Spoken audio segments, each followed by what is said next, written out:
It's another day to do business. Good morning, everyone. Welcome to 55 minutes of current and relevant business conversations. That's what we do on Business Morning.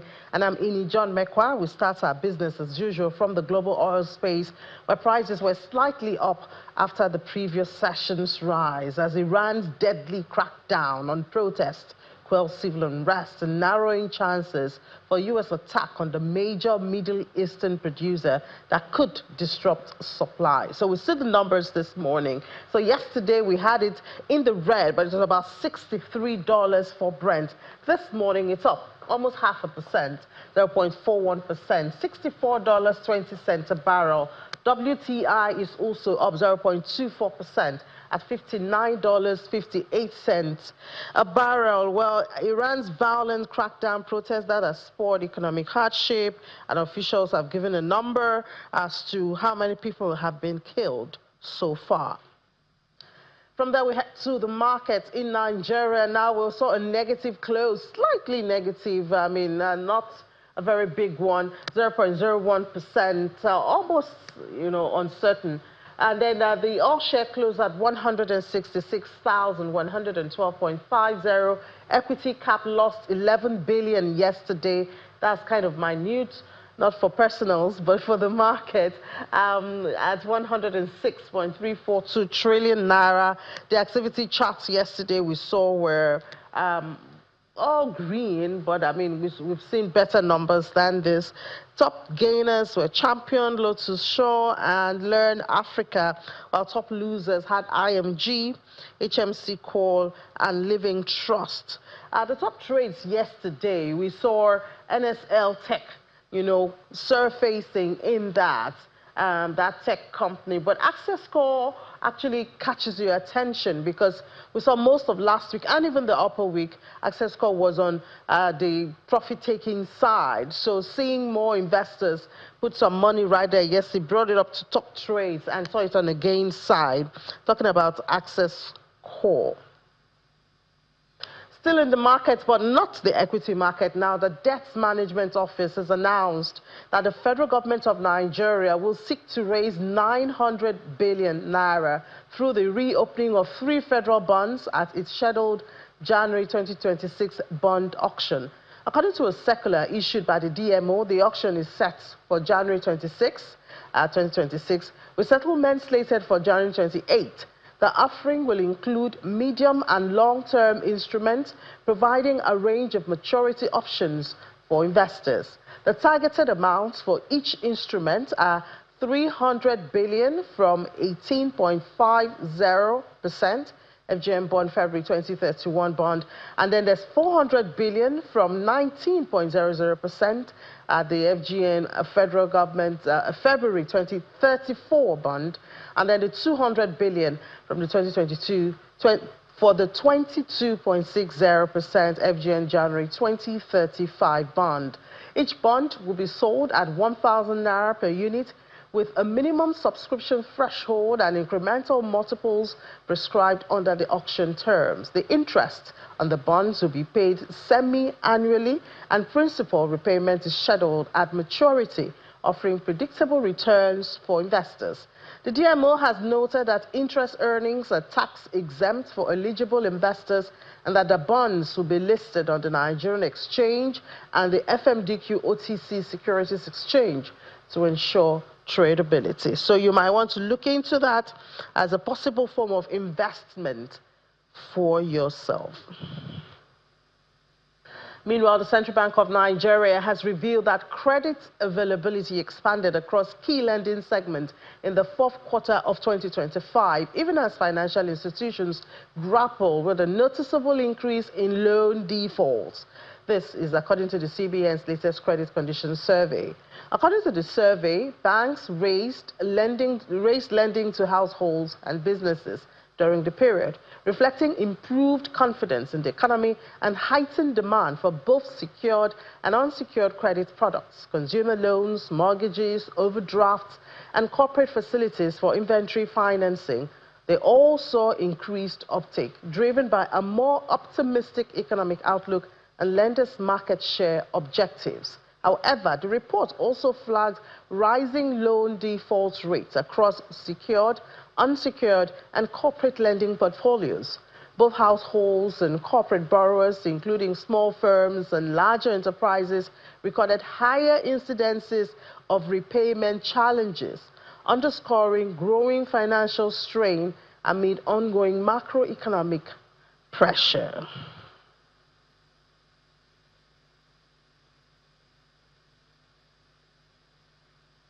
Let's head to Switzerland.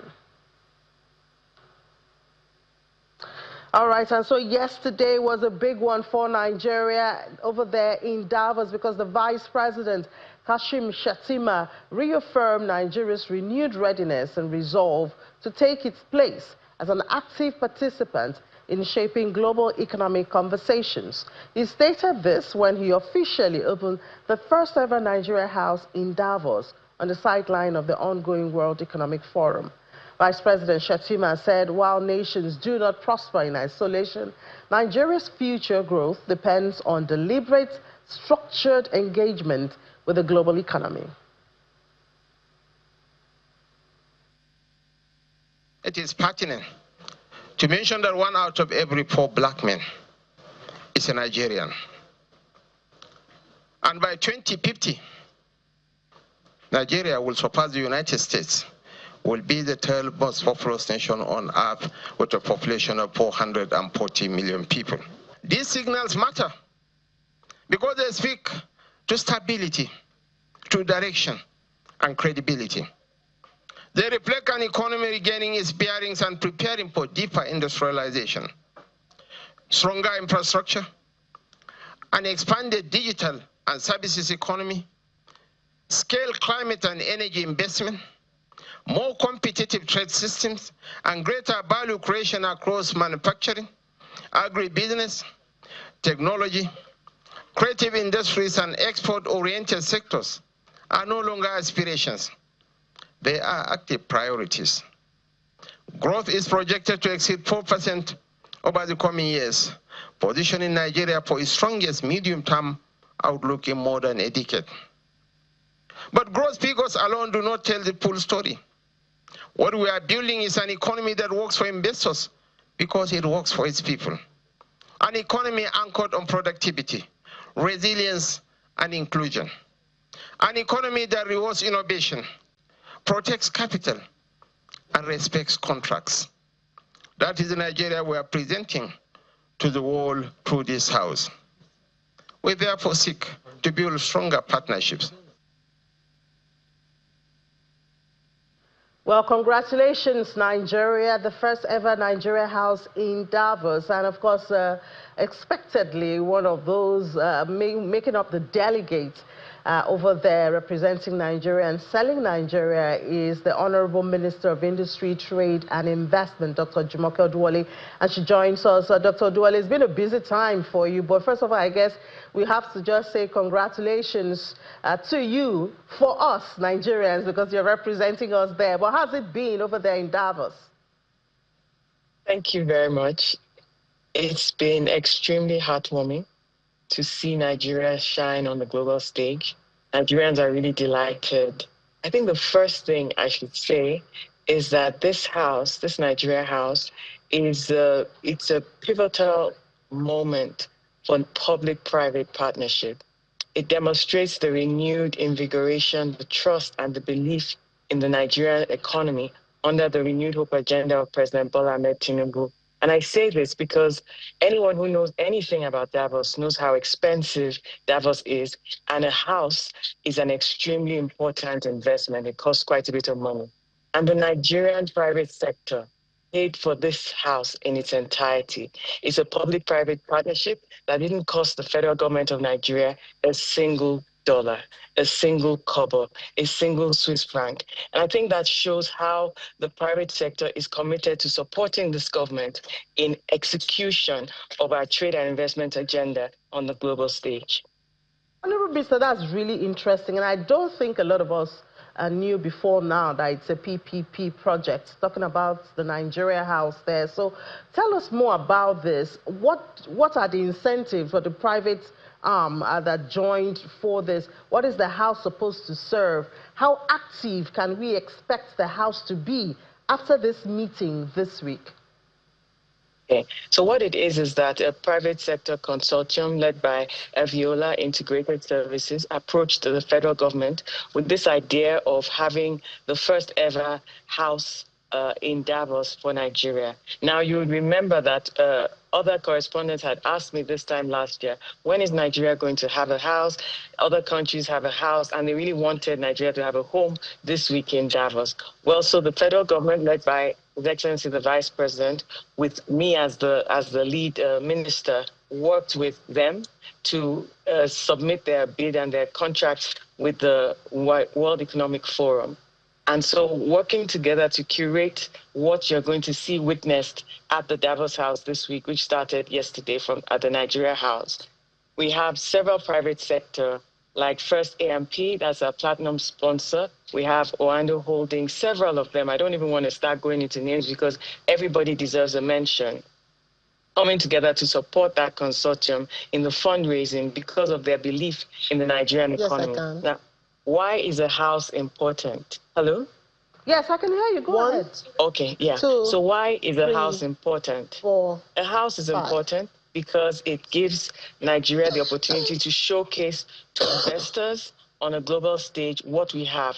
Yesterday, we launched 4 playbooks across thematic sectors that we're prioritizing this year for the economy. So we did digital trade, obviously, technology. We did the creative sector. Those are 2 of our fastest growing areas that speak to Nigerian youth and job creation. We also did climate and sustainability agriculture. We also have a playbook on solid minerals. So these are 4 critical areas that the Tinubu administration has prioritized. And so we're showcased to investors, and the playbooks are readily available for download. We'll also be showcasing them to domestic investors. But it speaks to the trust and the belief in the reforms that the Tinubu administration has been delivering for the Nigerian economy. Yeah, but Minister, what happens after the forum? What kind of activity do we expect to take place there in the House? Yeah, so the House is actually bespoke. It's built for a week and it's taken down. So that's how Davos works. So every year for this week, you rent a space, you customize it. And so we have sessions all day in the morning. We have social events in the evening, serving jollof rice. Other Africans, other people from other countries can stop by to see a bit of our culture. When you see the house, you see it showcases Nigerian culture. And so what that means is that people have an opportunity to connect with us, have an opportunity to ask questions. And then Nigerian businesses have a home, they have where to take their meetings, they have where to meet up with people. And so we can invite investors. I'm taking my meetings, my bilateral meetings from the Nigeria House. It's just being an anchor for the economy, and then we can put our best foot forward together. Yeah, sounds really interesting. And I look through the schedule, I see we have a lot of interesting meetings there. I think tomorrow we're supposed to have Dr. Okonjo Iweala with, I believe, the Bank of Industry, the Bank of Agriculture. But, I mean, very interesting setup and arrangement that has been put together there. But the end game is very important. What do we expect from all of these conversations? Yes, the end game is more of perception management, more of building trust, more of having the opportunity to showcase what the fundamentals of the Nigerian economy are, to speak to the global stage. It's an important signal to the global stage. And this is work that is not just for a week. This is work that you've seen President Tinubu deliver on for nearly 3 years, traveling across the world. Just last week, we were in UAE signing our first ever comprehensive economic partnership agreement with the UAE. That relationship was cultivated over a 2-3 year period, and the negotiations took 11 months. And then we continued to travel. We traveled to the UK, to China, to India, to the US, everywhere, showcasing what Nigeria is. This year, starting from last year and Mr. President's directive, that we prioritize Nigerian investors, Nigerian businesses, we'll be doing a lot more around the country, showcasing the fundamentals, showcasing the investment opportunities, and partnering with the private sector domestically and foreign direct investment to deliver for the Nigerian economy, channeling into infrastructure, channeling into fast-growing sectors, channeling into the Renewed Hope Agenda plan for the economy.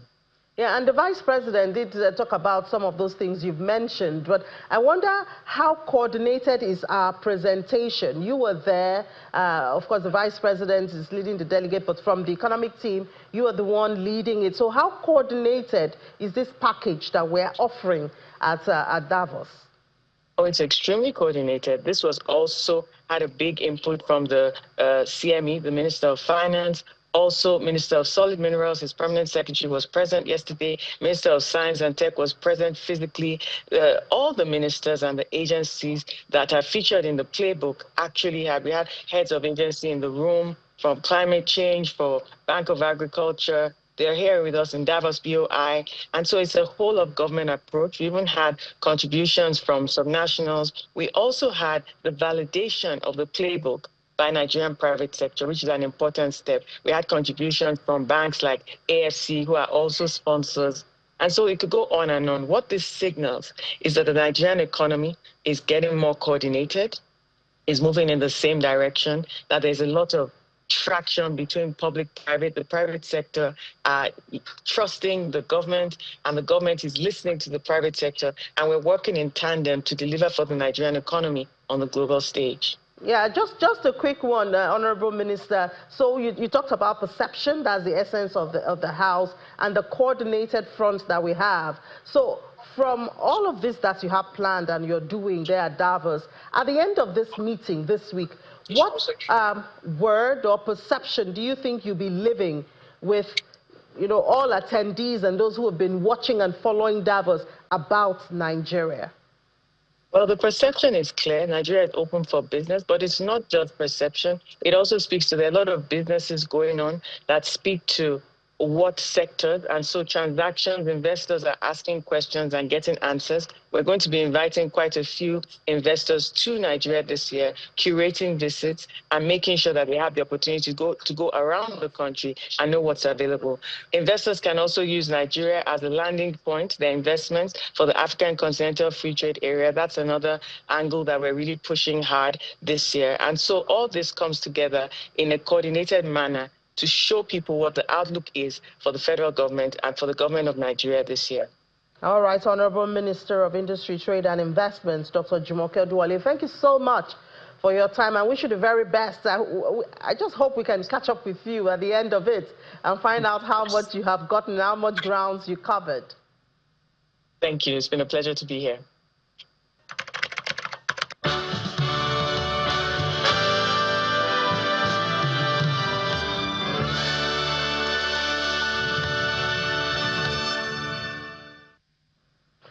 Outside Davos, Switzerland now, Nigeria's non-oil exports has gone up $6.1 billion. That's what we had in 2025, and that represents an 11.5% increase from $5.4 billion recorded in the previous year, 2024. The executive director of the Nigeria Export Promotion Council, Mrs. Noya Ayeni, said this at a news briefing, noting that the Netherlands, Brazil, and India were the top export destination. She adds that 1.23 million metric tons of goods were exported to 11 ECOWAS countries led by Ghana, Cote d'Ivoire, Togo, and Benin, although trade within the sub-region declined following the exit of Burkina Faso, Mali, and Niger. Nigerian Export Promotion Council remain resolute and committed to driving up the volume and value of non-oil export and expanding market access for sustainable and inclusive economic growth. And as we continue to align with renewed hope agenda of Mr. President for job creation and poverty alleviation. We will continue to collaborate with development partners to make sure that we improve the lot of our exporters and bring them technical assistance and support to be able to play in the market.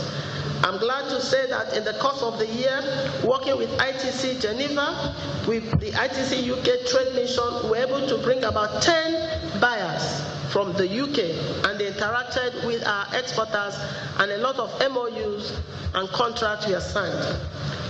That said, under the CBI program Netherlands, we also brought in about five buyers from Netherlands, and they interacted with about 85 exporters, and a lot of MOU were signed, and some of them have already started exporting. And just a graphic representation of that increase of non-oil exports in Nigeria. We see that, of course, in 2024, it was at $5.4 billion. And then we see that surge to $6.1 billion in 2025. Netherlands had 17.5%.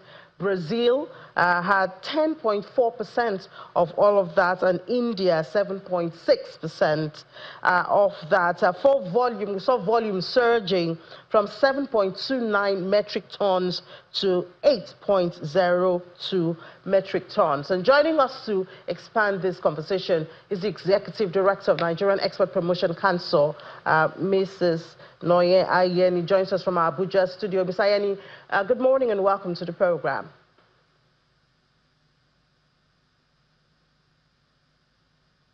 Good morning, and it's a pleasure to be here. Great. So, I mean, last year was a good one for Africa. We saw intra-African trade expand, and Nigeria contributed majorly to it. I mean, to the joy of our economy and our currency. But help us to understand what products, what sectors were mostly active last year and what we can expect this year. Okay, thank you very much. If you listen to the briefing, cocoa and cocoa products came first as #1 non-oil export out of Nigeria for 2025, followed by urea and fertilizer, and then followed by cashew, and then sesame, soya. You have copper ingots, you have aluminium ingots, you have hibiscus. Quite a number of products actually had a good showing to different countries of the world. Yeah, and we saw Ghana leading that pack. Unfortunately, we lost some members on ECOWAS. Explain to us how this works. Is it the small-scale farmers? Did they go through AFCFTA, or was it business to business across the country? Okay, so we exported to 11 countries, ECOWAS countries, and we also exported to additional 25 African countries, bringing a total of 36 countries. Nigeria exported their products, both semi-manufactured and manufactured goods. However, Ghana and Cote d'Ivoire showed up. Ghana came 13th out of all the countries that we exported to, and Cote d'Ivoire came 20th.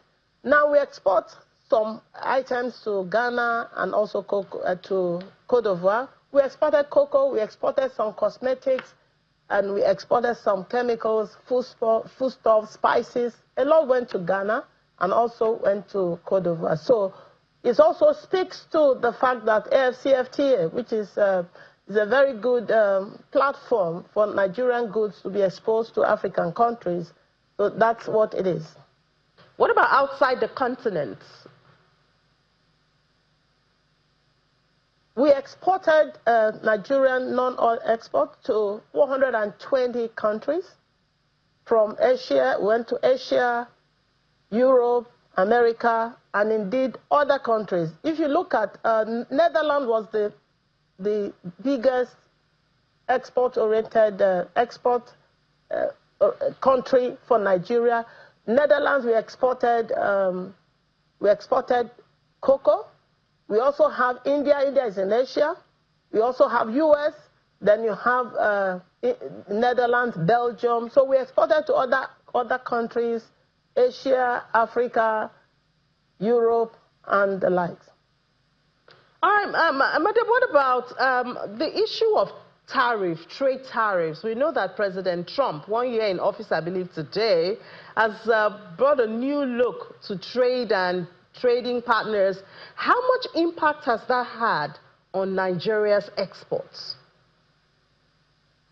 Incidentally, it also helped Nigeria to further improve what they do in terms of value addition. If you look at the volume of exports to United States, it increased.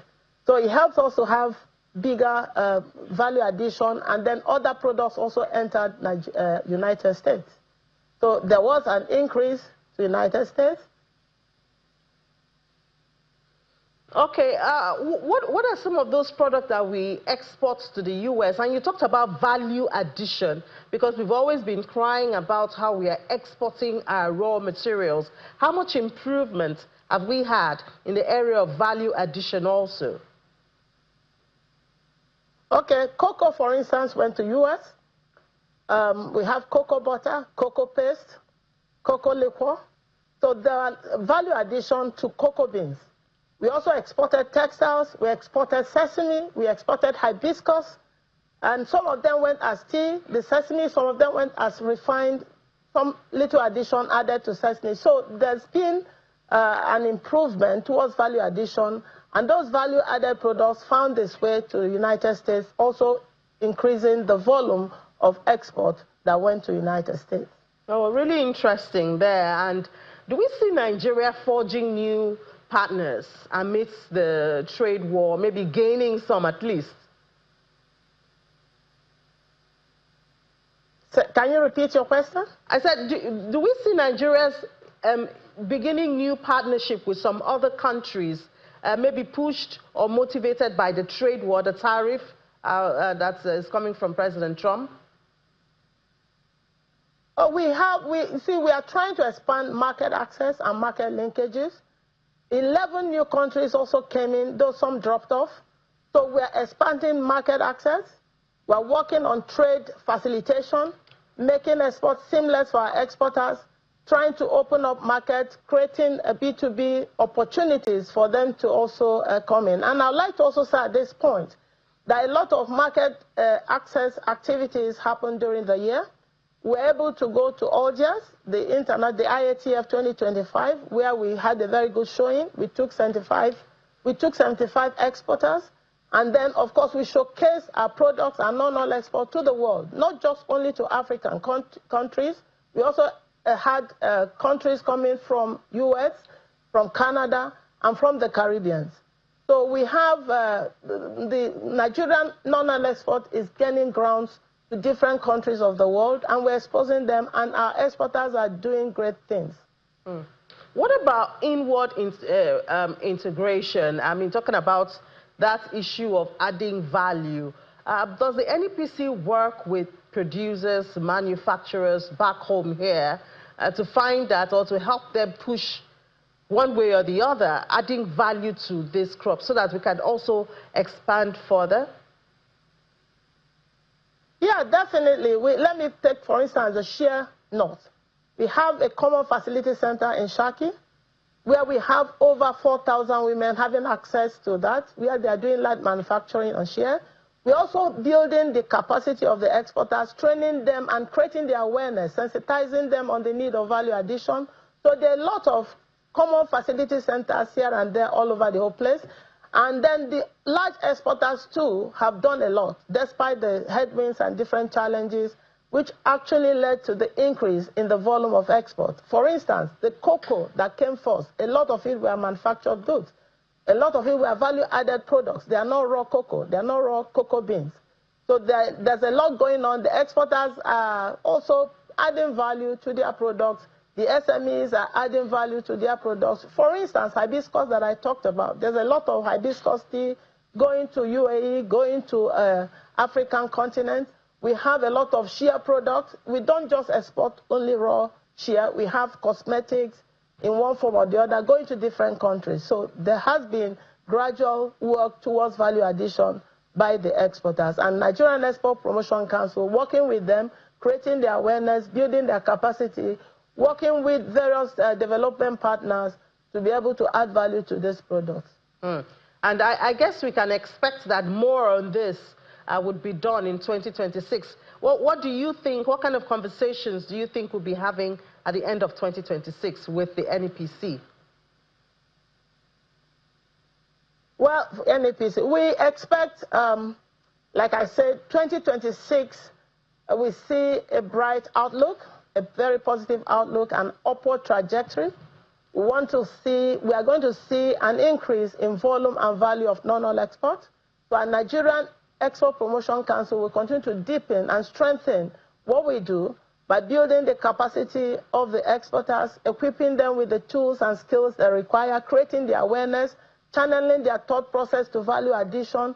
For instance, in the press briefing, we had 729 different programs across the 36 states. We were able to add certification. We did certification for some of our exporters, 210 exporters, and we fully paid for that, bringing it to a total of over 700 exporters that we have given certification to. So we'll continue to strengthen it. And it's also important to mention that we intend to work in clusters. We intend to work with the SMEs to build clusters and aggregation centers that will help them to also enter into the export value chain and be able to add value to their products. So Nigerian Export Promotion Council will continue to do that to support them and build their capacity from the farm gate to market. All right, thank you so much for all you're doing, and we do expect more, you know. We are all over twist. So we expect that by the end of 2026, we'll see bigger numbers than what we are having to report today. Ms. Noye Ayeni, the Executive Director of NEPC, thank you so much and well done.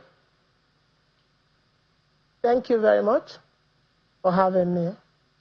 Great to have you. So let's take a break now. When we come back, we'll talk about more commodities with Financial Derivatives Company. Please stay with us.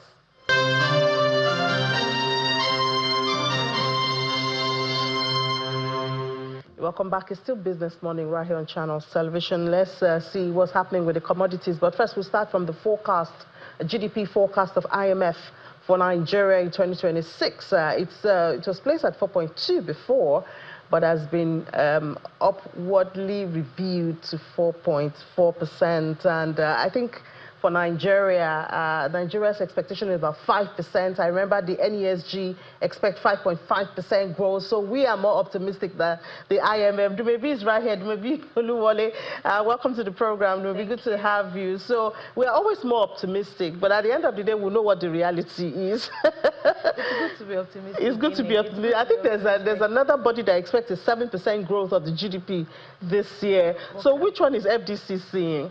I think the stance primarily, and I would even say this even for myself, cautious optimism is what is So is that a 4.4, a 5.5, a 7? No. Maybe looked at me with a bad eye right now. So yeah, so within the range of 4 to 5%, and the reason is because we have seen, you know, growth numbers actually begin to pick up from Q2 2025 up until Q3 2025 rather. We saw growth increase to around approximately 4%. And when you look at some of the changes that we have seen, especially with the GDP rebasing and how that there are additional sectors that we expect to do better, you know, entering into the medium term, that's 2026 up until 2029. Expectation is that growth numbers are likely to remain positive and within this 4% to 5% range. Sectors like agriculture, when you even break it further down, you look look at crop production, you look at the fishery sector. We expect some growth on there, and that's likely to support the growth in agriculture. Then you also look at the real estate sector. From the rebasing exercise, so that real estate became, you know, a prominent sector expected to drive growth in the medium term. And we expect that trend to also continue. The industrial sector as well, and that includes manufacturing. With the level of technological adoption that we're seeing, the drive for value addition, and increase in private investment towards that sector, even stemming from the agriculture bit as well, we see that that's expected to, you know, support production levels, support productivity, and support output levels. Then there's a lot more nuance as well on the services side, with financial services, telecommunications. Those are prominent sectors that we expect to see continually maintain that positive trend. Insurance as well, to maintain that positive growth trend, and also I believe support insurance because GDP of growth. the NIRA, the new law, the drive, the recap. Exactly. exactly. So the recapitalization and all of that expected to support that sector. With financial services, we know the fintech bit is, going to keep, growing and supporting that, but primarily also look at it from the traditional banking sector as well, and how that growth in the financial services sector is expected to support the broader GDP growth. I think one thing to just mention as well will be the informal sector as well. So we expect more formalization to happen. With the new tax law, I believe. With the new tax laws, yes, exactly. And that, again, would mean a lot more for our productivity levels, because then there's a lot more data to now even, work with. But more importantly is with the PMI numbers, private sector numbers, and that's capturing more on the small business side, and with the will I say tax exemptions that they're getting, with the fact that we're seeing more support towards that sector, towards the small scale and medium enterprises. Expect growth within that sector to as well, pick up. Though there are bottlenecks like power issues, electricity, energy that might slow down the prospects. But on a general level, when you aggregate, those are the positive signs that we're seeing for GDP. How much disruption can we expect a pre-election year to bring into this mix? So on an output level, the chances are that in a pre-election year, most things will be done, most policies, pronouncements, activities will be done to actually support growth. Remember, it's not a year to, while there might be disruptions primarily come from when election campaigns start. And that's on an inflation side, where we now see an inflow of more cash in the system, and how that tends to nudge money supply growth and then nudge inflation. But on an output level side, businesses, infrastructure development, all those things tend to actually pick up a lot more in a pre-election year, so that when the election year comes, there's support. Right, so there are things to boast about. There are things to boast about. But how much disruption can it bring to governance? For instance, yes, we have a level of insecurity in the country. Yes. Now, if our leaders, political leaders, focus on their careers and forget to give attention to dealing with that, yes, it can be a major disruption. Of course. So that's the aspects I'm trying to understand. Okay, so thanks for the, will I say, context that you're coming from.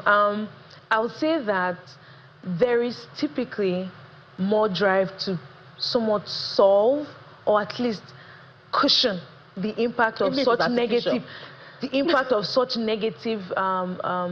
events on the economy. Remember, the political economy does not live in isolation, right? If the economy in itself, the macroeconomy, is not doing well, there's almost nothing to ride on for a political economy.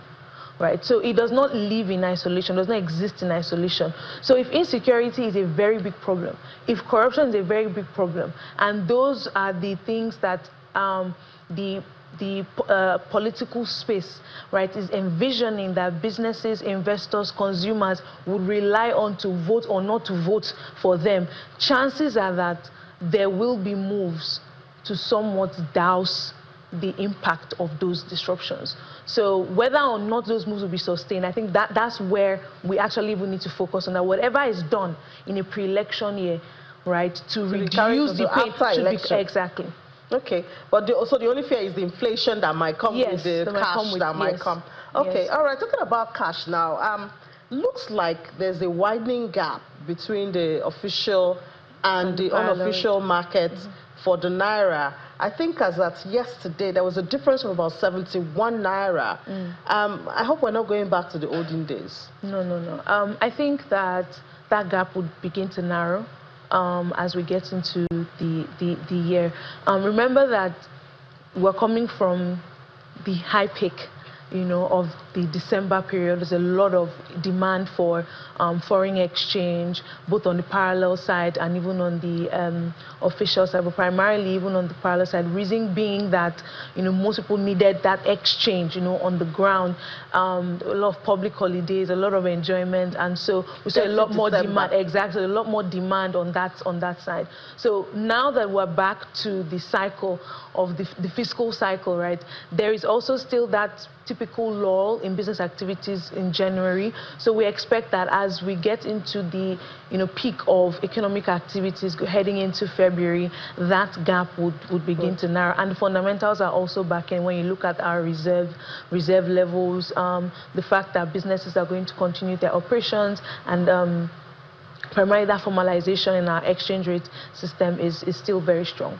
All right, thank you. I think that's a bit comforting because I was getting scared, actually. No need to be scared. We can't go back to the olden days. There's a lot more riding on this now. Okay. Even our forecast, even the IMF's forecast is based off of the fact that we now have a more stable macroeconomic environment and the FX. What about commodities? Can we expect a continued decline, or we'll face our reality?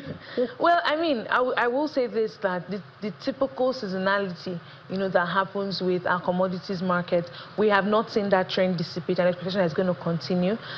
Prices would likely be more stable, but then once the planting season begins, prices are likely to increase for certain commodities. Tomato now is cheap.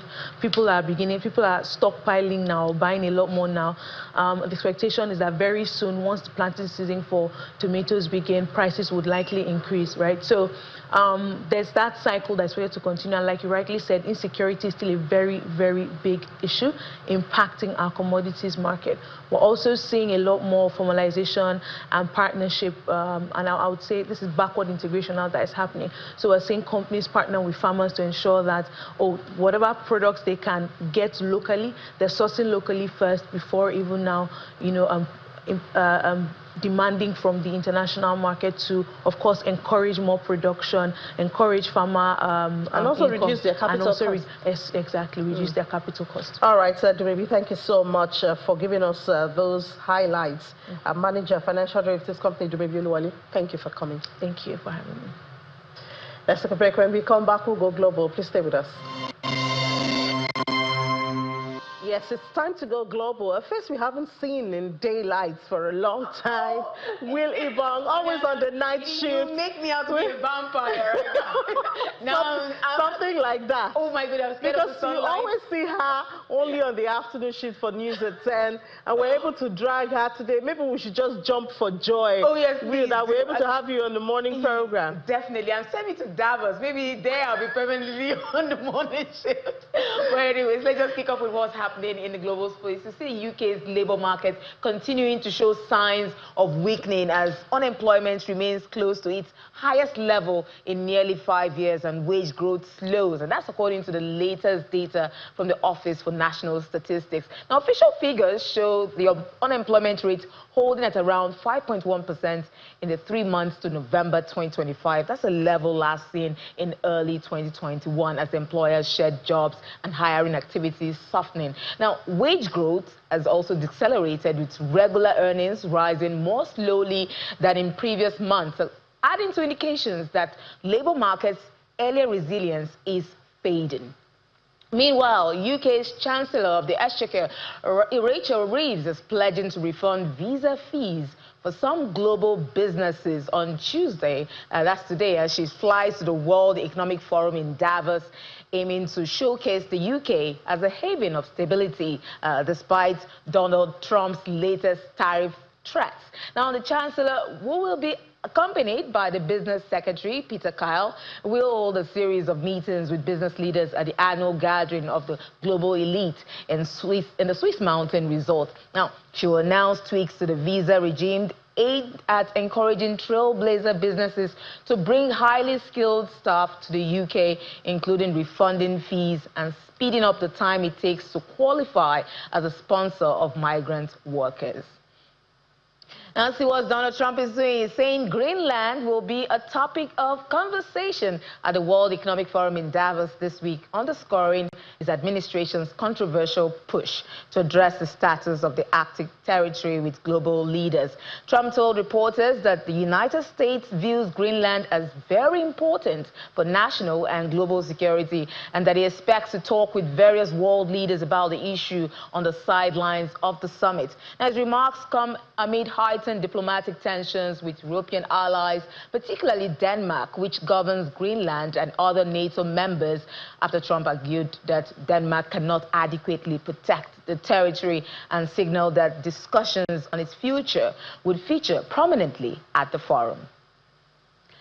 Meanwhile, U.S. Treasury Secretary Scott Bessent says the economic policies pursued under President Donald Trump have sparked a historic economic comeback, pointing to a stronger business investment, regulatory clarity, and tax changes as drivers of renewed growth and prosperity. Now, speaking at the World Economic Forum in Davos, Bessent framed the U.S. economy as entering a new era of prosperity in which both Main Street and Wall Street benefits from an environment that fosters business creation and expansion.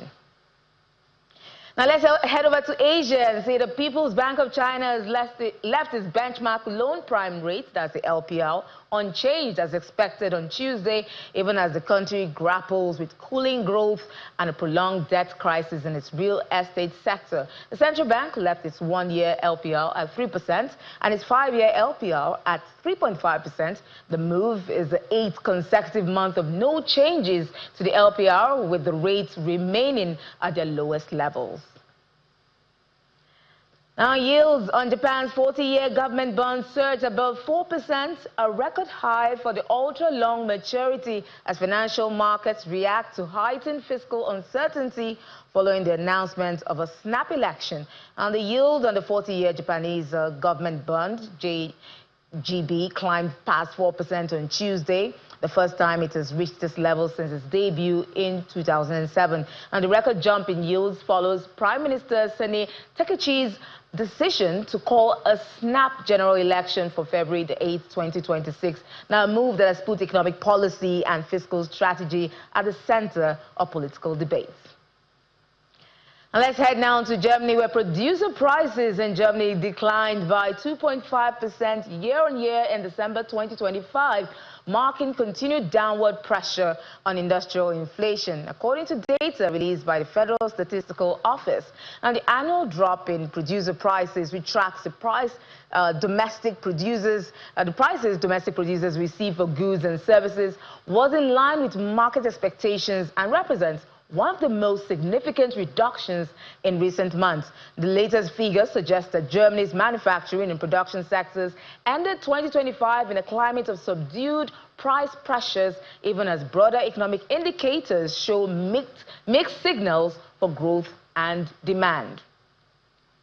And now the National Bank of Romania has kept its key interest rate unchanged at 6.5% during its first monetary policy meeting of 2026, aligning with market expectations. Now, the decision maintains the benchmark rate at its current level as the central bank continues to monitor economic conditions in the country. And the February meeting is expected to carry more significance, as the NBR will also release updated inflation forecast figures at the time, providing more insight into the bank's outlook for price pressures in the Romanian economy.